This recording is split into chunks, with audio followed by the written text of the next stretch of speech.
All right, hello. This is an addendum to my lesson number 28. I'm making it because I can tell my last lecture is being attacked. In my mind, it is just so blatantly obvious that there's no question, right? And in my mind, my lecture was 100% unassailable, but not in the average person's mind. So, given this, I want to explain things, examine how it might be attacked. All right. So it seems many people believe that Russia wants to aggressively expand its empire. You know, why they believe that, I don't know. Right? In order to do so, Russia must conquer a nation on its borders. It's not going to wherever, you know, Southeast Asia or Latin America or the tip of Africa. They're going to try to expand its empire. It's going to try to take something right around it. Out of all the nations that ring Russia, here's Russia. All right, there's only three nations that are worth taking: Japan, South Korea, China. All the rest are worthless in terms of GDP and resources. All right, I mean, why bother? You're going to get nothing, and you're going to pay in so much for it in so many different ways. And the three nations that are worth taking, Russia cannot possibly take, right? Which is what I'm going to focus on today. I'm going to focus on just Japan, all right? Because Korea is going to present the same problems as Japan. China's a little different, but China's going to be even a bigger problem. I mean, look at the size of China. All right. Now, as far as my facts on GDP and resources that prove that nothing else is worth taking, I got them from the CIA World Factbook. Just go to this link here, and you'll find it. All right. Now these facts here about GDP resources, the whatever's worth taking, are so simple and straightforward that it cannot be attacked unless you lie shamelessly, which people do all the time. Right. Anyways, so this chart shows that the only nations with substantial GDPs here, right, are China, Japan, and South Korea, right? Now, Japan doesn't have much for resources. Maybe Korea's got a little better resources. I don't know. China's got a lot of minerals, and I think, but anyways, the other countries have very small GDPs, right? Not even half a trillion. The largest is Kazakhstan. What is it, like 400 and 478, right? Right? I mean, look at Finland. Finland's about half of Kazakhstan, right? Finland's not worth taking. Uh, and very few of them have any resources worth taking. I mean, look at Finland. It's got some wood.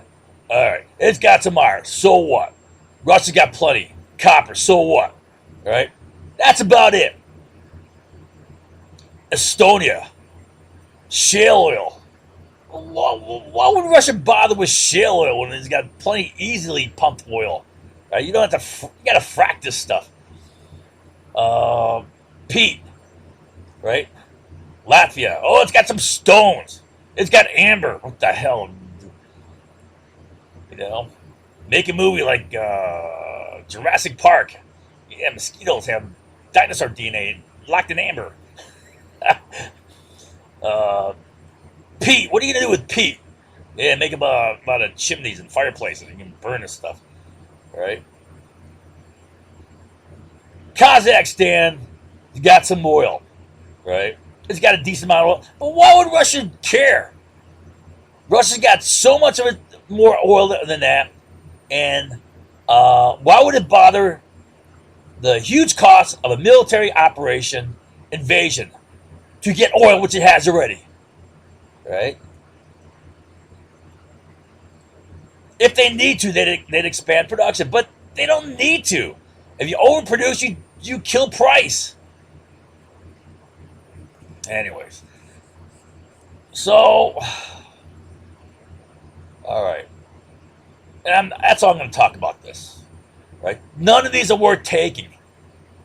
Some of these are part of NATO. Right? Some have nuclear weapons. So these facts are undeniable, even by the best liars. So what can they attack? I think the only thing they can possibly attack is my analysis of a Russian invasion of Japan. Because I think many people believe that is possible. But only because they know and understand nothing. I mean, zero of the history of modern amphibious invasions. Nothing. But they know better. Goodness sakes. Question: could Russia invade Japan? To understand this question, it is best to examine a real and relevant historical example. The best example would be a modern invasion of Japan, like Operation Downfall, which never happened because 2 atomic bombs made it unnecessary.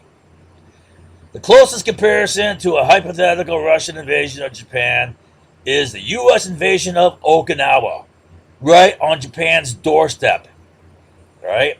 And that provoked a desperate last stand fight by the Japanese. They went all out, right? Because this is the last stop before this is the jumping off point. This is the England for the Normandy invasion, right? And it was the last big battle of World War II. All right, happened in March 26, 1945. That's when it started. The only bigger fight or resistance would have been an invasion of Japan. And I say that because the Japanese were crazy about defending their country.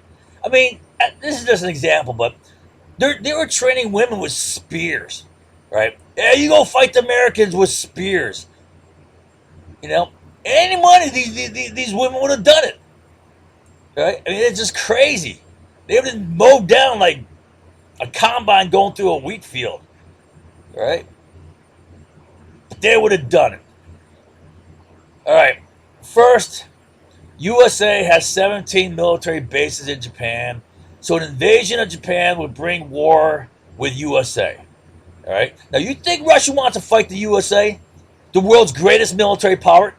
Bar none. No one comes close to us. Why? Well, Russia was beat by Chechnya, a tiny province within Russia, 1,000 times smaller than Russia. And they're fighting guerrilla insurgents, armed with small arms like AK-47s and RPGs. Now, having lost to Chechnya, Russia wouldn't stand a chance in hell against the USA. Are you kidding me?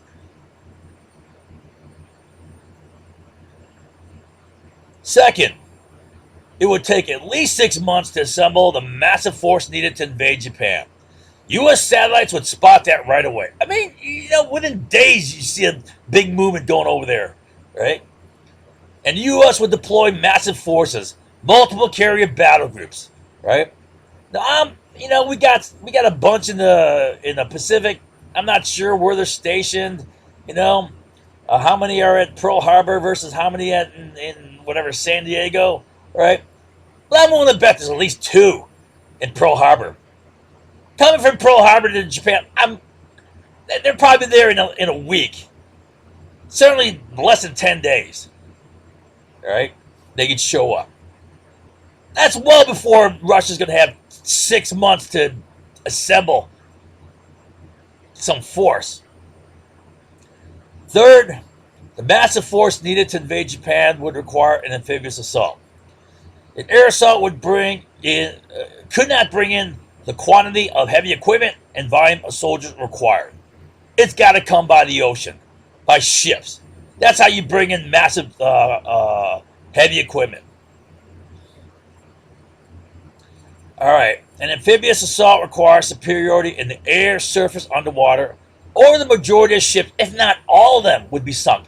And honestly, in my mind, given Russia's naval capacity, right? Every damn Russian ship trying to get across would be sunk. That's what I would expect. Every damn ship, every Russian soldier drowned. Then the assault would have failed even before it hits the beaches, right? And not only do you got to get across, you got to take the beach, but then you got to expand inland, right? Then you got to take large uh, areas of territory.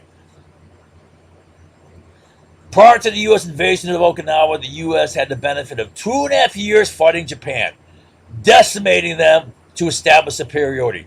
2.5. You think Russia's going to have that? Russia's going to have no time, right? It's going to have to do it cold. For example, since the Marianas Turkey shoot, that occurred in June 1944, Japan had no naval air force, none, right?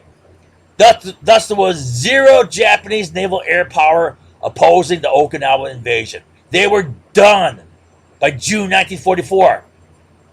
They had none at the Battle of Lady Gulf. You know, the Japanese sent 4 aircraft carriers to the Battle of Lady Gulf way up to the north, right? They were a decoy. They were a sacrificial decoy. No airplanes. Just go in, try to bait Halsey, see if you can go after them, so that you open up the beaches for the battleships to come in and just, lay waste to the beaches, right? And that almost happened. Halsey fell for it. 2.5 years of naval battles had so decimated the Japanese Navy that they could only muster a skeleton force to defend Okinawa, consisting of 1 battleship, 1 cruiser, and 8 destroyers. And you know what? These guys were a sacrificial suicide mission here, right? This was in fact, Yamamoto, I'll tell you the truth. The Yamamoto, the 1 battleship, the Yamamoto was carrying only enough fuel for a one-way trip. It was meant to be, they knew it was going to be sacrificed, right? Japan was so desperate on oil at this time, right? They only gave it enough fuel to get there.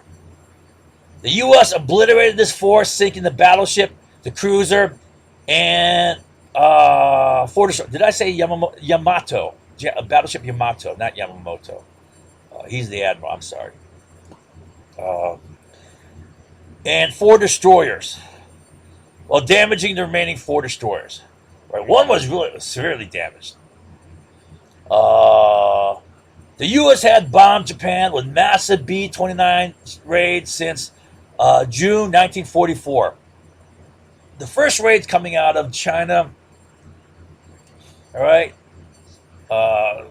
supported and supplied by, the flights over the hump, that's called, coming from India. So for 9 months prior to the Battle of Okinawa, they bombed the hell out of Japan to weaken Japan, right? And once they took the Mariana Islands, they had massive bombing raids. In fact, 66 major Japanese cities were firebombed, many to near 100% destruction. Right? I mean, we just laid waste to the cities, just killing all sorts of people. It was firebombing, area bombing. It wasn't precision bombing. The U.S. launched 5 aircraft carrier raids in Japan prior to the Battle of Okinawa to destroy Japanese land-based air power. Even still, this failed to adequately suppress kamikaze attacks, which sunk 24 U.S. ships and damaged 386, which jeopardized the invasion. Okay. In other words, the U.S. fought 2.5 years to weaken Japan's forces, but still the U.S. Okinawa invasion suffered massive casualties and almost failed. All right? I mean, I'm not an expert on the Battle of Okinawa, but I read a few books on it, and a long time ago, actually when I was a kid. But I still remember how the admiral in charge, I'm not sure who it was, Fletcher or Spruance or something like that, right? They were like pleading with the army, hurry up and get your damn operation done. We're getting slaughtered out here, right? A Russian invasion will not have 2.5 years to weaken Japan's defenses. They will have no time. On top of that, the U.S. force that invaded Okinawa was many times more massive than anything Russia could possibly assemble. So we'll look at the actual numbers down below in a second here. All right? Because the U.S. had 2.5 years to weaken Japan, The U.S. force only faced a greatly decimated Japanese force. The Russian forces, which are many times smaller and weaker than U.S. forces, will have to fight Japan's full strength. It is a completely inverted situation in all aspects. On top of that, the tiny Russian force will have to conquer 300 times greater territory than Okinawa. All right, Japan is 350 times greater in size than Okinawa. Now, Russia is a tradition, and you know, Japan's got some rugged terrain, much more rugged than Okinawa, some of it. Russia is a traditional land power, and it has no experience with massive amphibious invasions like that required for an invasion of Japan. The U.S. has had the most experience, on the other hand, of any nation.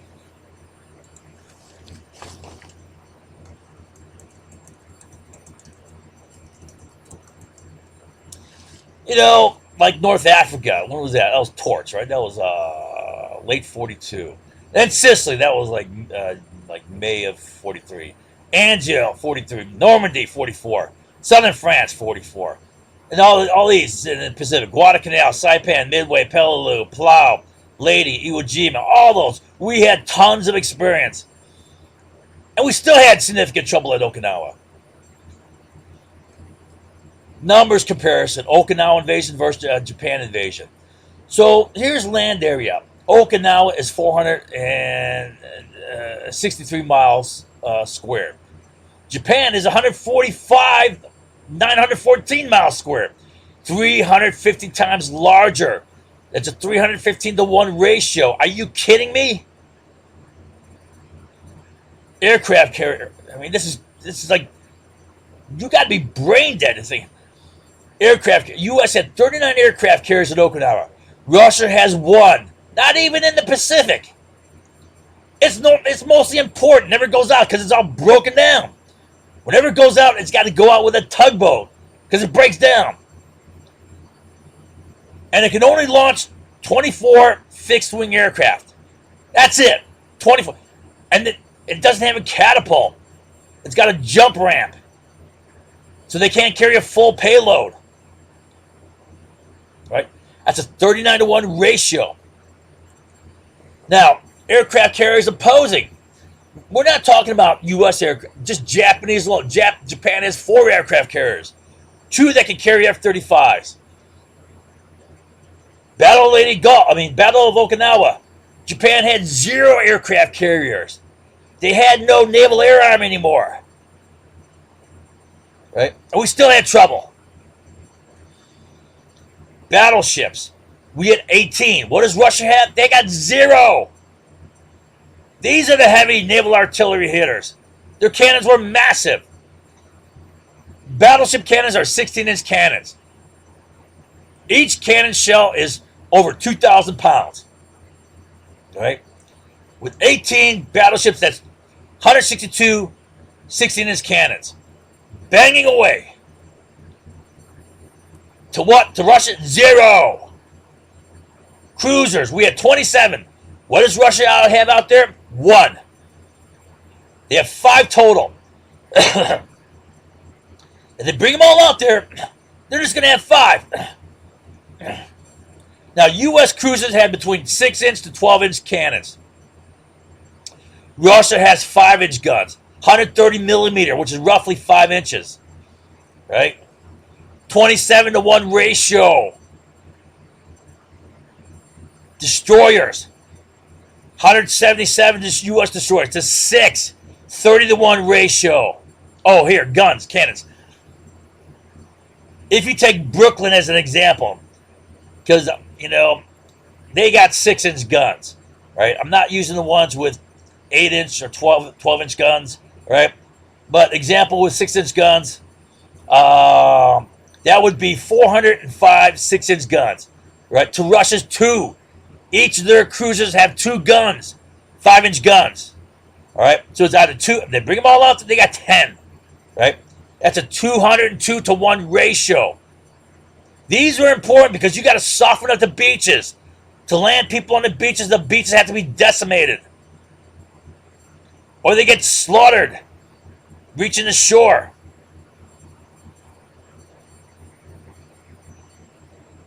All right. Destroyers, 31 ratio. Amphibious ships, 84 to 4. Right? Now, Russia's got 21 total.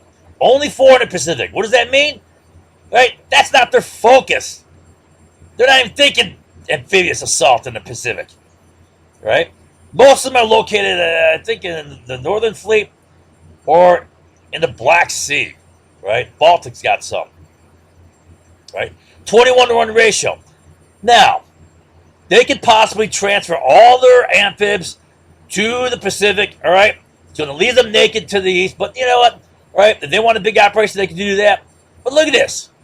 We delivered 2009 combat soldiers onto Okinawa. With 4 amphibs, their amphibs are small. Right? The 4 in the Pacific have either less than 4,000 tons or right around 4,000 ton displacement.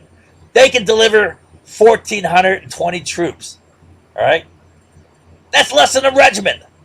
What are you going to do with that? Right? Remember I told you how the U.S. has 1,000-man tripwire forces in Estonia, Latvia, Lithuania, right? Right? What are you going to do with that? They're not there to do anything except get whacked and get bloody, right? Which would be a huge tripwire detonator to deter a Russian action. They're not doing anything. Now, even if you had all 21 Russian amphibs sent to the Pacific, they'd only deliver 7,455 troops. What are you doing with that? That's less than a division. You're not taking anything with that. That's crazy. This right here is a 400 or 147 to 1 ratio. Right? Right. Plus, British had 50 ships in the Okinawa operation. They're adding to it too. All right, so let's take a look at Japan's defense forces. All right, we'll just take a look at a sample of some things here. All right, which is going to make this, just these forces here, Japan alone, right? Forget about the U.S. helping out. Japan alone will decimate these Russian forces coming across. All right, Japan's air power. You got F-15s, F-35s, F-2s. All right? F-15s, air superiority fighters, right? They can be used for multi-purpose too. I'm not sure if they're laid out like the F-15E, which is a tactical bomber also. All right? But they got 155 of these. And remember, the kill ratio. F-15 record. 104 victories to 0 losses, mostly against Russian planes. Russia got 24 crap planes. Any one of the F-15s knock them down in a matter of hours. All of them. I would expect. On top of that, Japan's got F-35s. Only 17 now, but 135 on order. Right? Vastly superior to F-15s. F-15s are vastly superior to Russian stuff. When F-35s go against F-15s and simulated combat in the sky, right? One F-35 goes against 6 F-15s nearly every damn time. It's a 6-0 kill ratio against F-15s. So F-15s are far superior to Russian planes. F-35s are far superior to F-15s.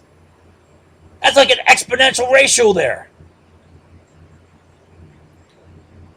F-2s. F-2s are a Japanese modified version of the F-16.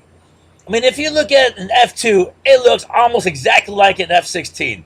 Maybe a little bit longer in the fuselage. And then Japan's got 4 early warning Boeing 767. This is like, essentially, this is an AWACS plane, U.S. AWACS plane with a modern 767. U.S. AWACS planes are old 707. It's got 17 Hawkeye, which is a smaller version of the same thing. It's early warning, right? 9 on order. You're not surprising the Japanese. So the Russian carrier has 18 Su-33s. What's an Su-33? It's a modified, updated version of the Su-27 flanker, right? 6 MiG-29s. These are all old Soviet planes. They don't have a catapult. They can only carry partial loads. They can only launch at a slow rate, one at a time.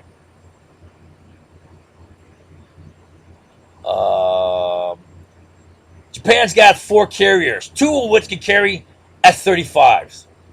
Right? Japan's got 22 submarines. These are diesel-electric boats. These are super quiet. You know, and quiet is a stealth for submarines. Right? And they can carry torpedoes and harpoon missiles. Harpoons are surface-to-surface missiles, anti-ship missiles that can be launched from torpedo tubes. Right? All right, tanks. Japan's got over 1,000 tanks, and the 2 types have the modern 120 millimeter smoothbore cannon. Right, same Rheinmetall cannon, you know, German-made cannon that the M1 Abrams uses. Right, can use any money. They're using NATO rounds here. Okay. All right, so Japan's got damn significant defense forces, right? This is going to prevent them from even getting ashore. Once they get on shore, well, Japan's got plenty of ground forces too. I mean, this is just tanks. I'm not going to get into all their ground forces. All right, so here's a scenario. The U.S. had 2.5 years to destroy all Japanese opposition to the Okinawa invasion, and it still had a lot of trouble. Japan's naval power was destroyed. Japan's naval air force was destroyed. To destroy Japanese land-based air power, the U.S. firebombed every damn Japanese city to destroy the war industries, right? Except 4, which they kept pristine for the demonstration of the 2 atomic bombs, right? 1 primary target, 1 secondary.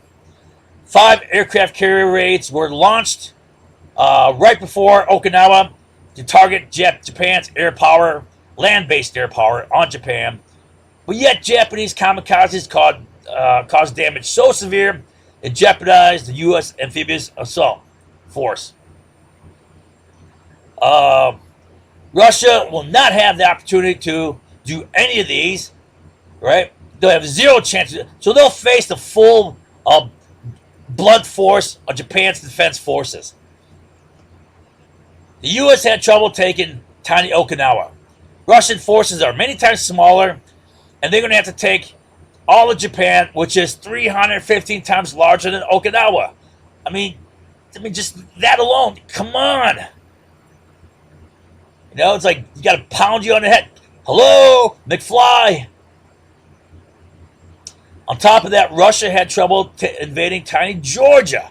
All right, remember the 2008 Georgia invasion? All right, here's Georgia. It's tiny. And they didn't even have to invade all of Georgia. They just invaded Abkhazia and South Ossetia. What is South Ossetia? 40 miles on each side, right? 160 miles, square miles. I mean, come on. Russia had trouble there. You think it's going to be easy for them to take Japan? Plus, it was a simple land invasion, not an amphibious. Their lines of communication ran from here to here. Simple, right?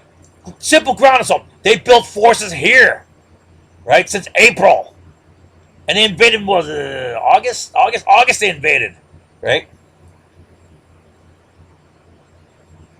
And they had trouble there. Do you know how many times more complicated an amphibious assault is? I mean, people don't realize, oh, that's easy. Come on. It was a simple land invasion with short lines of communication, not a complicated amphibious assault with lines of communication stretching all the way across Russia to Western Russia. Russian forces are a pathetic fraction of U.S. forces at Okinawa. Right? I mean, just look at the ratios: 315 to 1, 39 to 1, 27 to 1, 202 to 1, 30 to 1, 21 to 1, 147 to 1. I mean, there's no comparison. Right? Russia does not have the amphibious lift capacity. Even if Russia used all 21 amphibs combined, they can only carry 7,455 men. That's less than one division. What are you doing with less than one division? Nothing. With Russia's pathetically small force, 0 or 1 broken carrier, if they send... You know what? You send this carrier out there, there's a good chance it won't even make it out there. It'll break down on the way. Honestly. And you know what? That's the same thing that happened in the Russo-Japanese War. A lot of the Russian ships, by the time they get out to the Asia theater, were broken down. And same thing's happening here. History is repeating itself. One or five Soviet air cruisers. They got 5 total. So what? Each with 2 5-inch guns. So what? 6 to 12 destroyers are out there. They only got 12 destroyers total. That's pathetic. They will not be able to establish, with that, they will not be able to establish air superiority on the air, surface, and in the water. Right? And consequently, the majority of Russian amphibians, and not all of them, I'm willing to bet that every single one of them will be sunk. That would be my expectation. Every damn one would be sunk. The salt will never even touch the beaches. And then, with these ships only, how are you going to soften up the beaches against dug-in Japanese forces who had 6 months to prepare?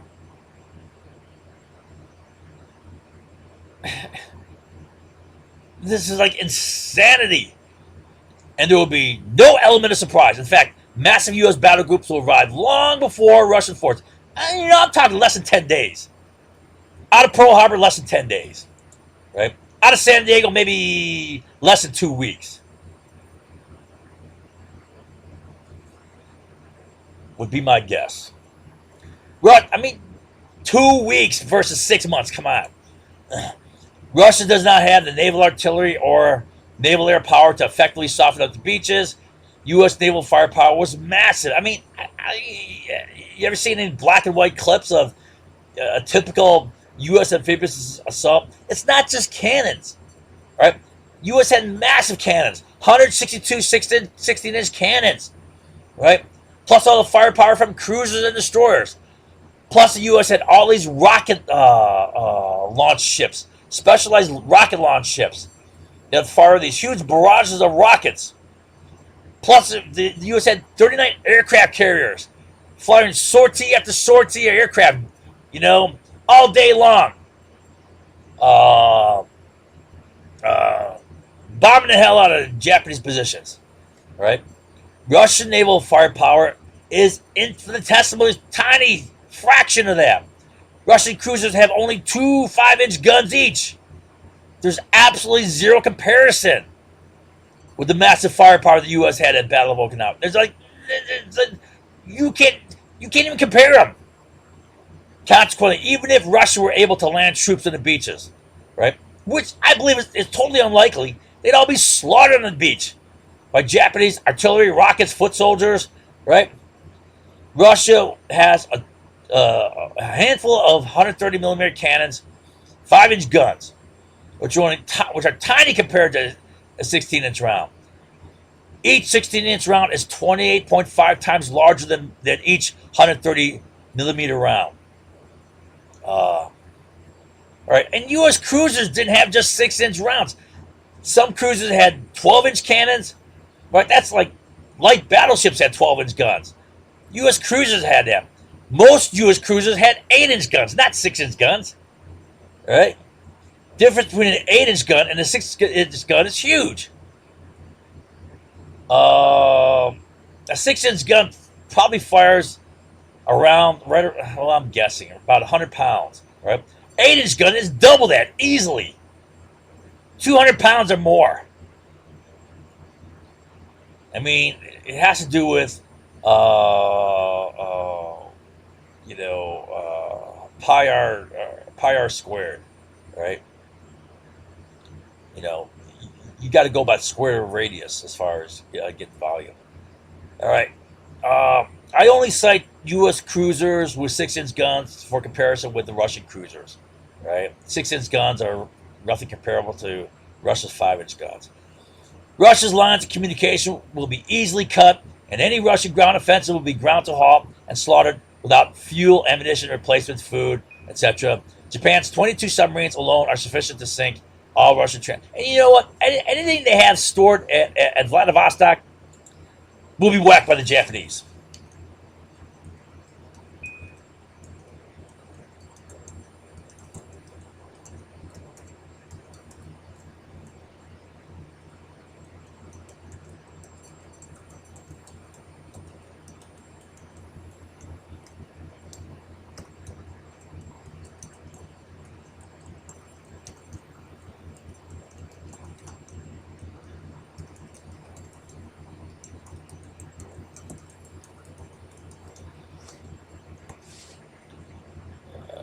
Vladivostok. All right, Japan alone has substantial defense forces to defeat a Russian invasion attempt. All right, fighters, carriers, submarines, right? Plus, Japan's going to get U.S. help. Russia has no experience with massive amphibious assaults in modern warfare. Why would you expect them to be good at a complex amphibious assault when they failed horribly at simple ground assaults in Chechnya and in Georgia? Right? Right on their border. Chechnya's inside Russia. Georgia's right across, on the border. And Japan is a far superior adversary than Chechnya or Georgia. You can't even compare Chechen guerrillas, right, or the crappy Georgia military force against Japan. This is the simplest crayon picture I can draw to make it easy for people to comprehend. I don't see how I can make it easier, honestly. If people don't get it, forget it. It's hopeless, right? So in my educated military mind, just the notion that Russia could invade Japan is an absolute farcical joke. All right, it's ridiculous comedy, but not for the average person who knows and understands nothing. They're like, oh yeah, Russia could do that. Goodness sakes! All right, I'm not going to summarize this. It should be clear enough.